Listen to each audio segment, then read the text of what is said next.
दोस्तों, wait vlog में आप सभी का स्वागत है। आज हम लोग चर्चा करते हैं सिंधु घाटी सभ्यता के बारे में। ये सिंधु घाटी सभ्यता से रिलेटेड तीसरा वीडियो है।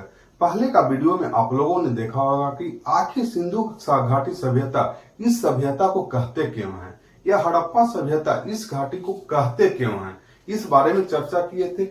और सिंधु घाटी सभ्यता के महत्वपूर्ण स्थल कौन कौन है और महत्वपूर्ण स्थल से क्या क्या हमें मिले हैं, या महत्वपूर्ण स्थल की क्या क्या विशेषताएं हैं।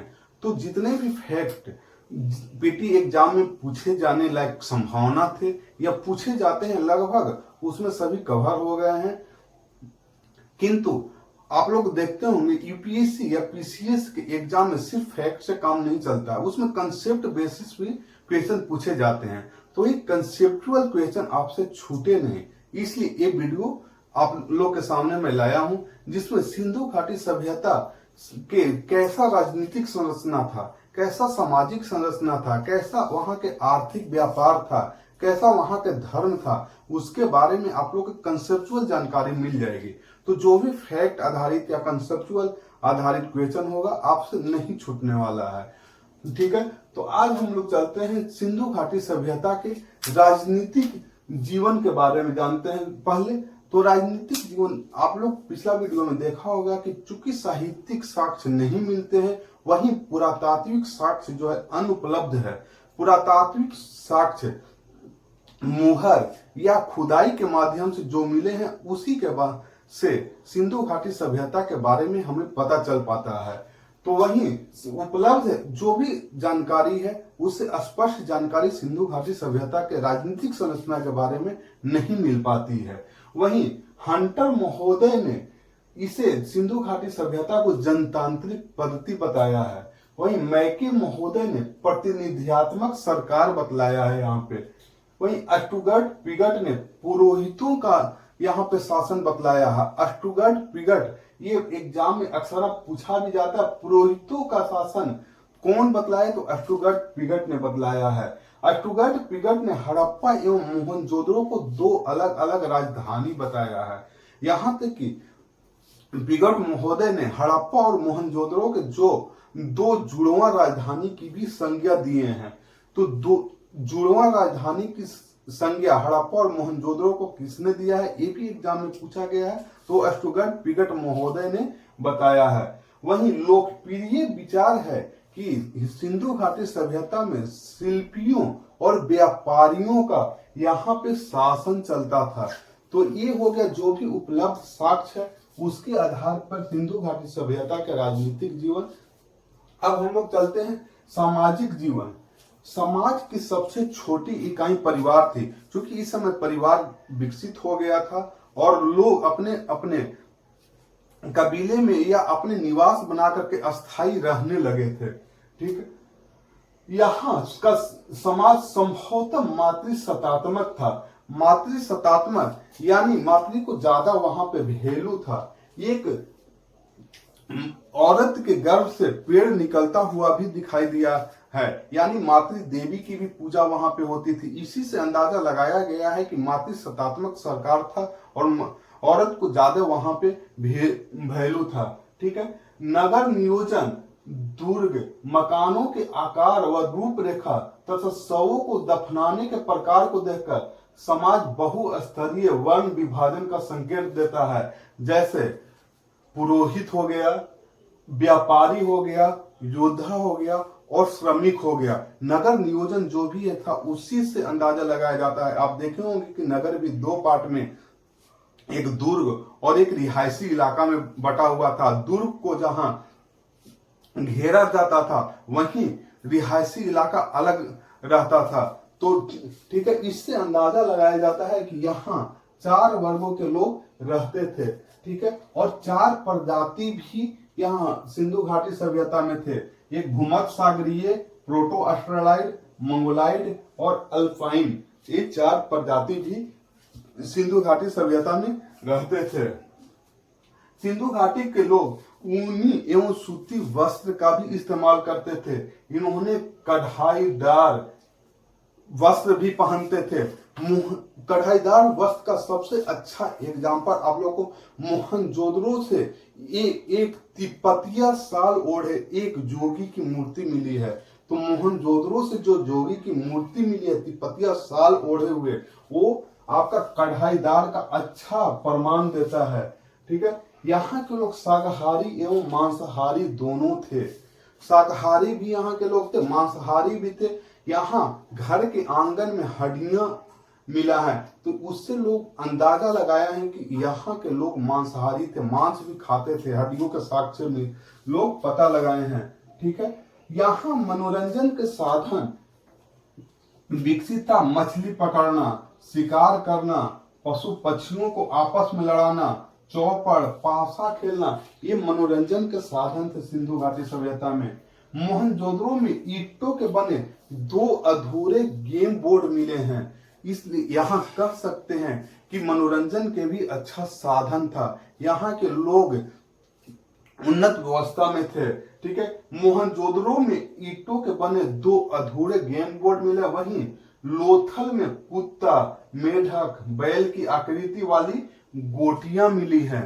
तो तरह तरह के खेल से अपना मनोरंजन लोग करते थे। मोहनजोदड़ो से एक पुरुष ढोल लिए हुए मोहनजोदड़ो की मुद्रा से मिला है। तो यहाँ तक ढोल भी विकास उस समय हो चुका था, इससे अंदाजा लगा सकते हैं हम लोग। आभूषण का प्रयोग सिंधु घाटी सभ्यता में स्त्री और पुरुष दोनों सजने संवरने के लिए करते थे। ठीक है, तो ये सामाजिक जीवन हो गया, जिसे सामाजिक जीवन को देखते हुए हम लोग बोल सकते हैं कि सिंधु घाटी सभ्यता एक विकसित सभ्यता थी।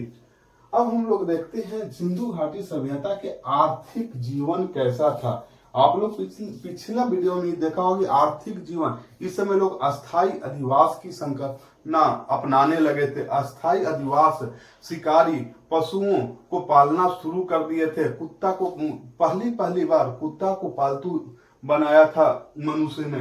तो आर्थिक जीवन में आप लोग देखिएगा, कृषि में जुताई बुआई शुरू हो गया था। जुताई के लिए हल और कुदाल का भी इस्तेमाल शुरू हो गया था। हल का साक्ष्य हालांकि नहीं मिल पाया है, हल की साक्ष्य खिलौना के रूप में मिला है, इसलिए वहां अंदाजा लगाया जाता है कि हल लकड़ी का बना हुआ होता होगा। हल लकड़ी के बना हुआ रहने के कारण हल का साक्ष्य अभी तक नहीं मिला है। और जो फाल है, फाल लोहा का उस समय नहीं बनता होगा, क्योंकि लोहा का आविष्कार नहीं हुआ था। तो इस तरह से हम जानते हैं कि जुताई में हल का अधिकांश रोल हुआ होगा, जिससे बुआई ज्यादा से ज्यादा मात्रा में और लोग ज्यादा मात्रा में अनाज उपजाना संभव हो पाया होगा। जैसे हड़प्पा और मोहनजोदड़ो से हम लोग अन्नागार के साक्ष्य पाते हैं, तो लोग अनाज संग्रह भी करना सीख गए थे। बुआई नवंबर से अप्रैल तक किया जाता था सिंधु घाटी सभ्यता में।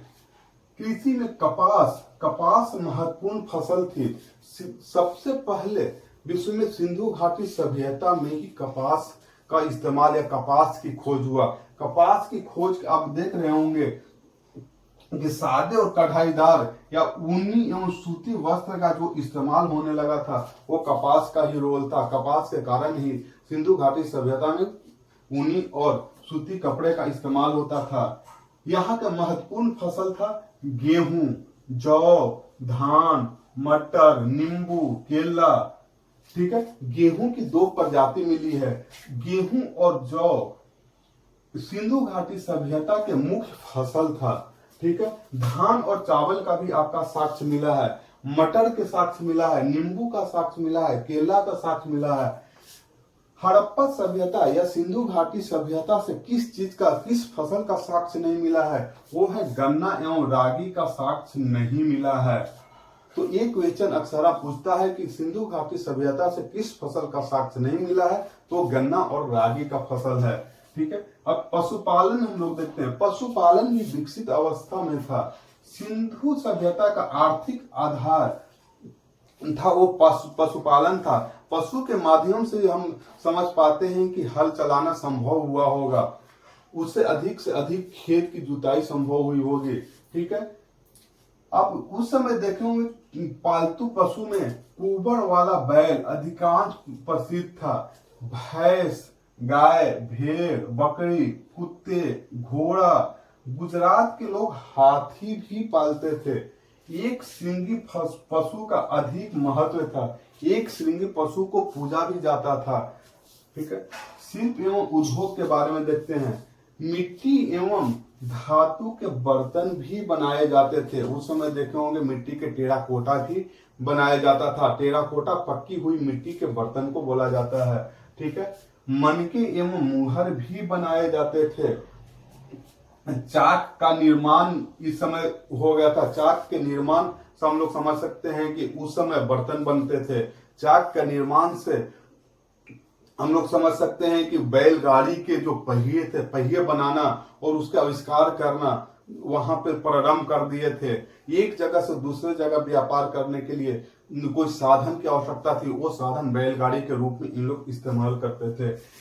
ईंट का इन लोग इस्तेमाल करना सीख गए थे। मनका बनाने का कारखाना मिला चंदुहड़ो एवं लोथल से। ये मनका बनाने का चंदुहड़ो और लोथल से कारखाना मिला है।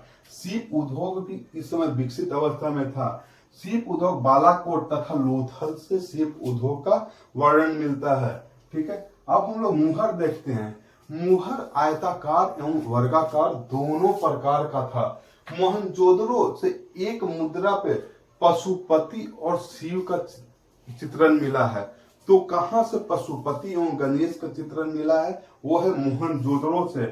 तो पशुपति, शिव एवं गणेश का वर्णन मिलता है आपको मोहनजोदड़ो की एक मुद्रा से। माप तौल का पैमाना भी सिंधु सभ्यता में अत्यधिक विकसित थे।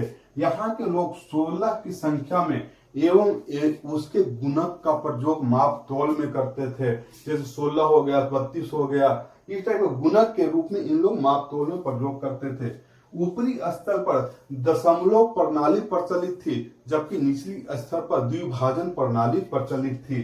दशमलव प्रणाली ऊपरी स्तर पर और निचली स्तर पर द्विभाजन प्रणाली सिंधु घाटी सभ्यता में प्रचलित थी। हम लोग देखते हैं वाणिज्य व्यापार एवं वाह संपर्क।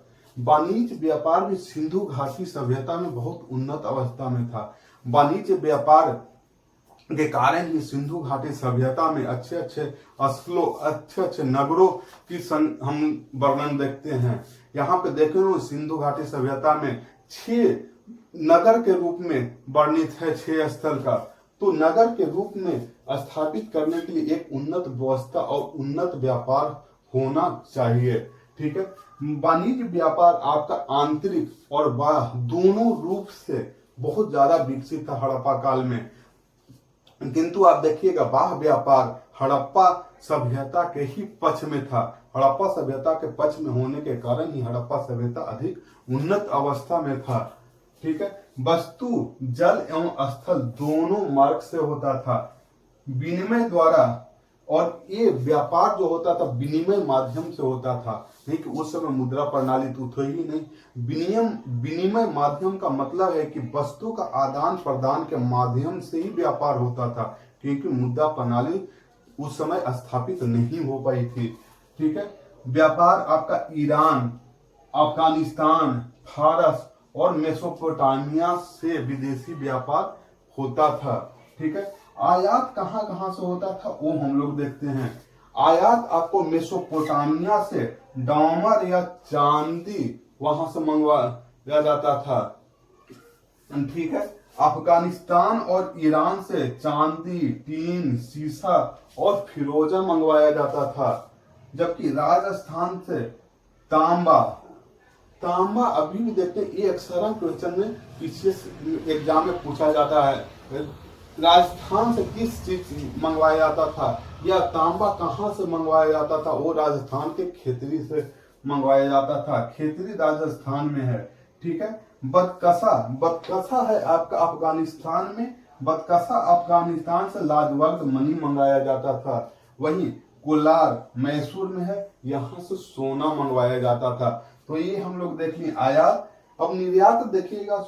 लोथल से सीप की वस्तुएं, हाथी दांत की वस्तुएं एवं तैयार माल का निर्यात होता था।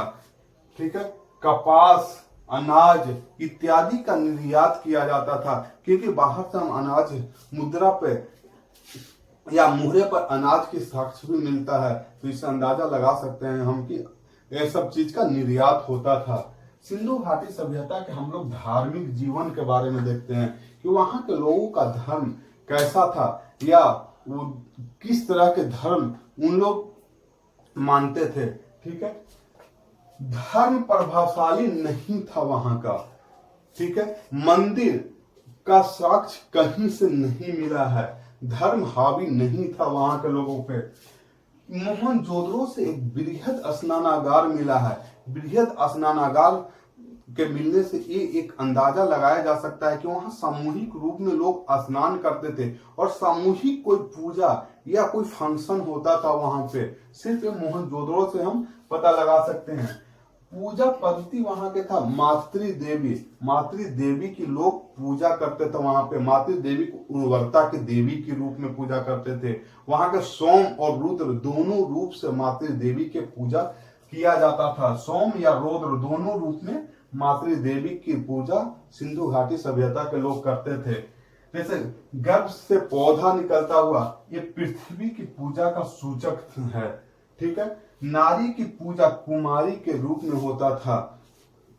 ठीक है, शिव की भी पूजा किया जाता था सिंधु घाटी सभ्यता में। मोहनजोदड़ो से एक मुहर पर योगी का अंकन मिला है।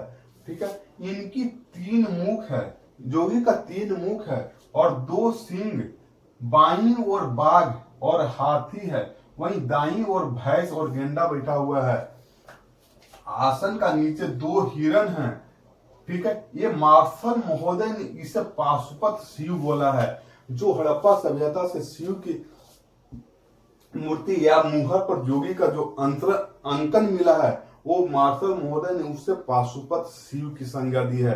तो आप लोग देख रहे होंगे हड़प्पा सभ्यता से ही शिव की पूजा का वर्णन हमें मिलता है। मातृ देवी उर्वरता का देवी का वर्णन हड़प्पा सभ्यता से ही मिलता है। तो बहुत सारी चीजें तो हड़प्पा सभ्यता से अभी भी चले आ रहे हैं। उस समय का नगर नियोजन देखेगा बहुत उन्नत था। नगर नियोजन का बहुत सारे चीज आधुनिक समाज या आधुनिक युग से भी मिलते हैं। ठीक है, यहाँ लिंग पूजा होता था, जो लिंग पूजा अभी भी शिवलिंग वगैरह का पूजा देखते हैं। तो बहुत सारा परंपरा जो है वो प्राचीन काल से ही हम लोग आधुनिक सभ्यता में भी चला आ रहा है।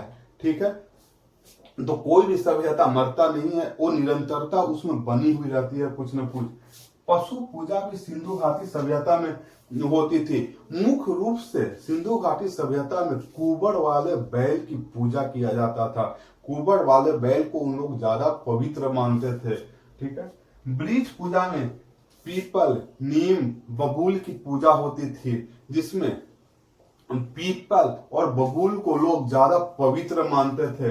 वहीं नाग का भी पूजा होता था और प्रेतवाद का भी इस समय प्रचलन था। ठीक है, आप लोग धार्मिक जीवन में देखिएगा कि समाधान का भी पद्धति उस समय विकसित हो गया था। समाधान में भी 3 तरह के समाधान होता था। एक पूर्ण समाधान, आंशिक समाधान और दाह संस्कार। तो पूर्ण हो गया समाधान, पूर्ण समाधान, पूर्ण समाधान, आंशिक समाधान और दाह संस्कार। पूर्ण समाधान में होता क्या था? पूर्ण समाधान में कोई भी मरा हुआ व्यक्ति को दफना दिया जाता था। आंशिक समाधान में होता था कुछ समय के लिए जो भी मरे हुए व्यक्ति होते थे, मरे हुए लाश होता था, उसको कुछ समय के लिए चिड़ियों या पक्षियों को खाने के लिए रख दिया जाता था। वहीं दाह संस्कार में होता था कि दाह संस्कार में पूर्ण रूप से उसको दाह संस्कार किया जाता था। जो आधुनिक युग में भी ये पूर्ण और दाह संस्कार चला आ रहा है। ठीक है, तो ये आपका हो गया सिंधु घाटी सभ्यता के बारे में। अगर